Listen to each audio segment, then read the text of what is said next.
Hey everyone, welcome back. Hope you're having a fantastic day so far. So just a few days ago, the acting commissioner of the Social Security Administration made some threats about potentially shutting down the agency after a certain judge blocked out DOGE from reaching its internal systems. Now, by shutting down the entire agency, of course, there could be missed payments. Well, since then, the acting commissioner has made some changes, and he's sort of had a change of heart from what he was previously going to do. So in today's video, we are going to be covering what he's saying now. But before we go ahead and dive into it for today, if you would like to receive up to $200 in free stock or $200 in free cash, in a pinned comment below, I will be leaving a link to Robinhood. All you have to do is once you click on that link is just sign up for a free account and then simply link your bank account. You do not even have to make an opening deposit. At that point in time, Robinhood will be sending you one free stock worth all the way up to $200. And if you'd really just have the cash, all you have to do is once you receive the free stock is just sell it for what it's worth and then transfer the cash value right back to your bank account. Okay, so ever since Donald Trump has come into office, he has had the Department of Government Efficiency, otherwise known as DOGE, headed by Elon Musk, look into different government departments, and they're looking into different types of fraud, waste, and abuse and trying to cut as much spending as possible. Now, Elon Musk's original goal was $2 trillion, although it looks like they may only be able to achieve $1 trillion in cuts at most. And most recently, they've been looking into Social Security, and they were wanting to have pretty much the keys to the internal systems, which would grant them access, Elon Musk as well as his employees, access to Social Security numbers, information of who owns those Social Security numbers, things like that. And because of that, a judge actually blocked DOGE's access into the internal systems.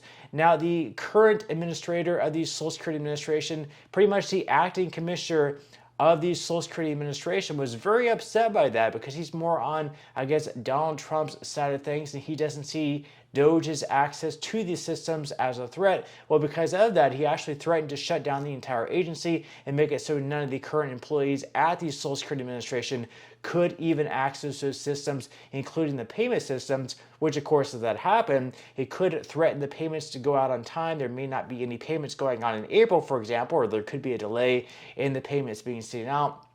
Obviously, that made a lot of people fearful, wondering if we are going to be getting on-time payments in the month of April. Well, since then, he's actually backtracked from those comments and has come out with some new statements. So in today's video, we are going to be covering that. So according to The Hill, the head of the Social Security Administration said on Friday that he wouldn't be shutting down the agency after a federal judge backed up a temporary restraining order issued against Elon Musk's government cutting panel.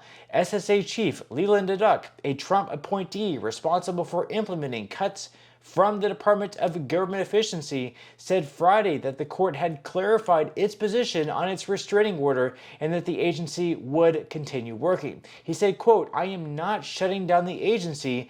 SSA employees and their work will continue under the temporary restraining order." Now, Dudek has indicated that he's not the one running the show at the SSA, but is simply following orders. He also said, quote, "I'm receiving decisions that are made without my input.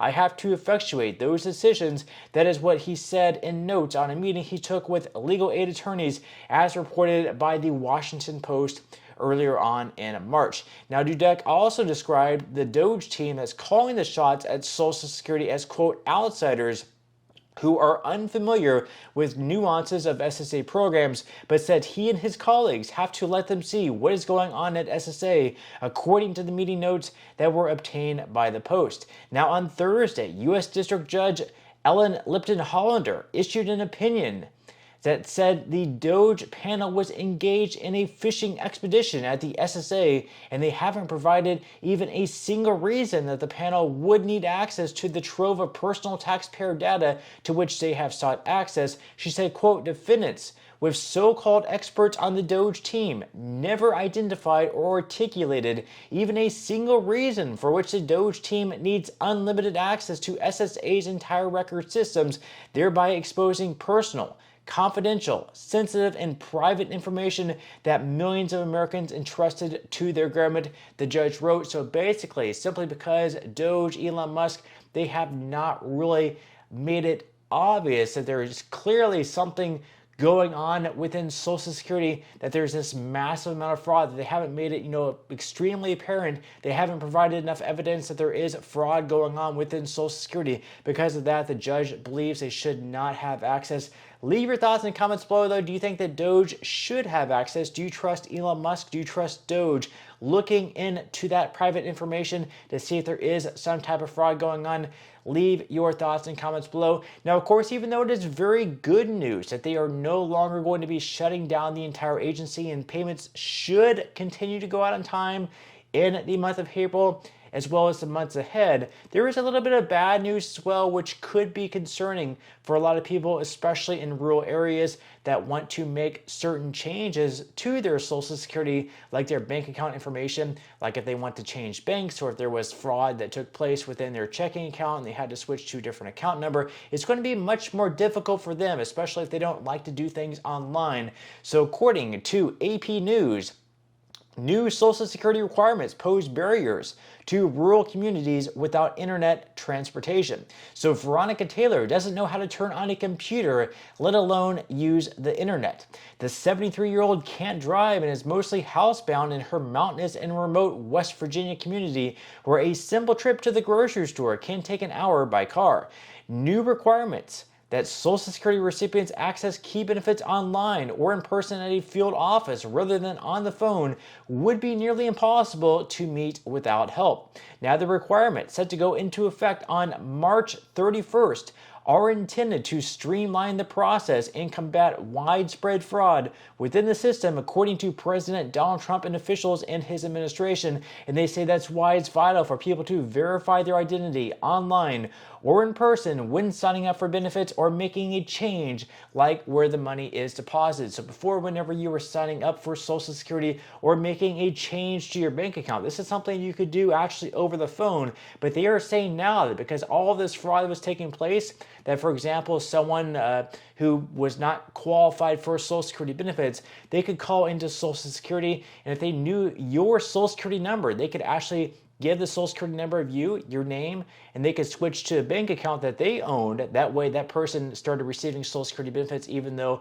it was not under their name. And then whenever they received the deposit, they could transfer that money out of their bank account to another bank account, effectively stealing your benefits. So they're trying to cut down on the fraud. Now, before, whenever you changed your bank account or changed the account number or whatever within that, it would take up to 30 days.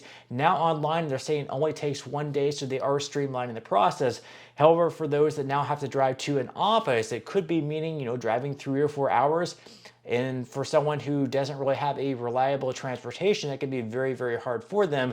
And sure, even though it is, pretty simple to go on the internet for some people, for, you or me going online may not be all that difficult. For some people going online, they don't trust necessarily punching in their Social Security number online. They don't want to put personal information on there that could be stolen. I could definitely understand that. And so now, since they're not going to have to drive into a field office, it could be a lot more difficult for them.